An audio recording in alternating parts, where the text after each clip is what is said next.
Wow, keren, ini sebuah pernyataan ya sangat menarik. Bagaimana kita bisa memberikan pencerahan tentang penggunaan sejarah, penggunaan istilah uskup ya maupun paus dalam sejarah gereja.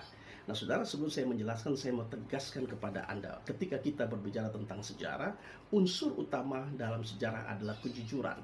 Maka ketika hari ini kita menceritakan segala peristiwa yang terjadi di masa lampau atau yang disebut dengan sejarah, maka kita harus menceritakan apa adanya tanpa ditambah ataupun tanpa dikurangi.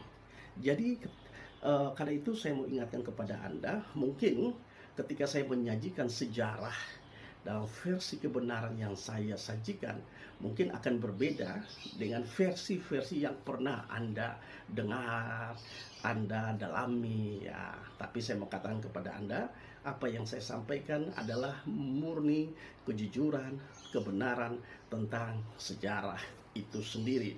Jadi pertama, eh, penggunaan istilah uskup itu pertama berlaku di dalam gereja Yerusalem, yaitu gereja yang paling awal dari gereja mula-mula di tahun 40 sampai tahun 60 Masehi ketika Yakobus saudara Yesus menjadi uskup. Dan yang kedua, penggunaan istilah uskup itu terjadi di gereja Antioquia antara tahun 40 sampai 60 ketika Rasul Petrus menjadi uskup perdana di situ. Jadi, penggunaan istilah gelar uskup antara gereja Yerusalem adalah gereja mula-mula di antara gereja yang mula-mula itu rentang waktunya 10 tahun ya. Yerusalem, penggunaan istilah itu tahun 30 di Yerusalem, baru 10 tahun kemudian digunakan oleh jemaat di Antioquia. Tapi Anda catat baik, uh, pada saat itu sama sekali belum ada gereja Katolik Roma ataupun gereja Ortodoks. Yang ada hanyalah gereja mula-mula. Apa artinya?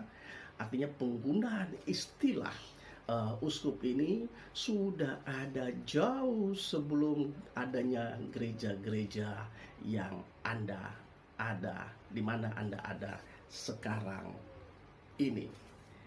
Yang kedua, ketika kita berbicara tentang paus, ya mungkin ada banyak orang dalam pandangan pikiran, oh penggunaan jabatan paus itu hanya ada atau familiar, dikenal, didengar dalam kepemimpinan tradisi gereja Katolik Roma. Nah, saya mau tegaskan kepada Anda begini, penggunaan istilah